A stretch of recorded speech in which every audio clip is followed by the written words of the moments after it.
Hello friends, welcome to bliss cinemas. இன்னைக்கு நம்ம தியேட்டர்ஸ்ல release ஆயிருக்க பாட்டி சொல்லை தட்டாதே படம் எப்படி இருக்குன்னு பார்க்க போறோம். வாங்க வீடியோக்குள்ள போகலாம். அதுக்கு முன்னாடி நம்ம சேனல் யாரெல்லாம் சப்ஸ்கிரைப் பண்ணலையோ சப்ஸ்கிரைப் பண்ணிக்கோங்க. உங்களுக்கு இந்த வீடியோ பிடிச்சிருந்தா லைக் பண்ணுங்க, கமெண்ட் பண்ணுங்க, ஷேர் பண்ணுங்க. அப்படியே நம்ம சேனலோட இன்ஸ்டாகிராம் ஐடி டிஸ்கிரிப்ஷன்ல ஃபர்ஸ்ட் கமெண்ட்ல தர ஃபாலோ பண்ணிக்கோங்க. பாட்டி சொல்லை தட்டாதே இந்த படம் பாத்தீங்கன்னா ஒரு பக்காவான ஃபேமிலி டிராமா. இதோட ரன் டைம் பாத்தீங்கன்னா 2 hours 3 minutes இருக்கு. இந்த படத்தை ஹேமா சூர்யா டைரக்ஷன் பண்ணிருக்காங்க. இதுல யாரெல்லாம் நடிச்சிருக்காங்கன்னு பாத்தீங்கன்னா Pandiraj, Nalini, power star Srinivasan, MS Bhaskar அப்படின்னு பல பேர் நடிச்சிருக்காங்க. இப்ப இந்த படத்தோட கதையை பத்தி பார்க்கலாம். நம்ம ஹீரோ ஒரு பொண்ணை லவ் பண்றாரு. அவருக்கு அங்க இருக்க ஒரு வீட்டுல குடி போகணும்னு ஆசைப்படுறாரு. ஆனா அதுக்கு ஃபேமிலி மெம்பர்ஸ் எல்லாருமே, பாட்டி உட்பட எல்லாருமே எதிர்ப்பு தெரிவிக்கிறாங்க. போக கூடாதுன்னு சொல்றாங்க. அந்த வீட்டுக்கு பல கதைகள் சொல்றாங்க.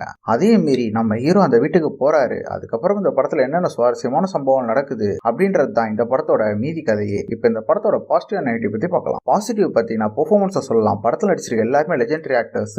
எல்லாருமே ஒரு சூப்பரான பெர்ஃபார்மன்ஸே கொடுத்திருக்காங்க. படத்தோட சினிமோட்டோகிராஃபிலாம் படத்துக்கு என்ன வேணுமோ அதை நீட்டாவே பண்ணி கொடுத்திருக்காங்க. சவுண்ட் எஃபெக்ட்ஸ் எல்லாமே நல்லாவே இருக்கு. படத்துல வர சாங்ஸ் ஓரளவு கேட்கற அளவு தான் இருக்கு. படத்துல வர காமெடி சீக்வன்ஸ் எல்லாமே நல்லாவே ஒர்க் அவுட் ஆயிருக்கு. பல சீன்ஸ் நம்ம சிரிக்கிற மாதிரி தான் இருக்கு. ஆனா எமோஷனல் சீன்ஸை பொறுத்த அளவு பாத்தீங்கன்னா நமக்கு பெருசா எடுபடல. பல சீன்ஸ் கிரிஞ்சா தான் இருக்கு. இந்த படத்தோட ஸ்டோரி பிளாட் பாத்தீங்கன்னா இதே நம்ம பல படங்கள் பார்த்ததுனால நமக்கு பெருசா இம்பாக்ட் எதுவுமே கிரியேட் பண்ணல. இந்த ஸ்டோரியை பொறுத்த அளவு இவங்க ஸ்கிரீன் பிளே வைஸும் பெருசா எழுதாதனால நமக்கு பயங்கரமா டல் அடிக்க தான் செய்யுது படம். அதே மாதிரி கேரக்டர்ஸும் பெருசா இவங்க எழுதாதனால நம்மளால யாரோடையுமே ஃபாலோ பண்ண முடியல. ஓவராலா பாத்தீங்கன்னா இதுல பல சீன்ஸ் பிரெடிக்டபிளாவும் லேகிங்காகவும் இருக்க தான் செய்யுது. யாருக்கெல்லாம் ஒரு பிலோ ஆவரேஜான படம் பார்க்கணுமோ ட்ரை பண்ணி பாருங்க. என்ன ரூட்டில் சந்திக்கலாம்.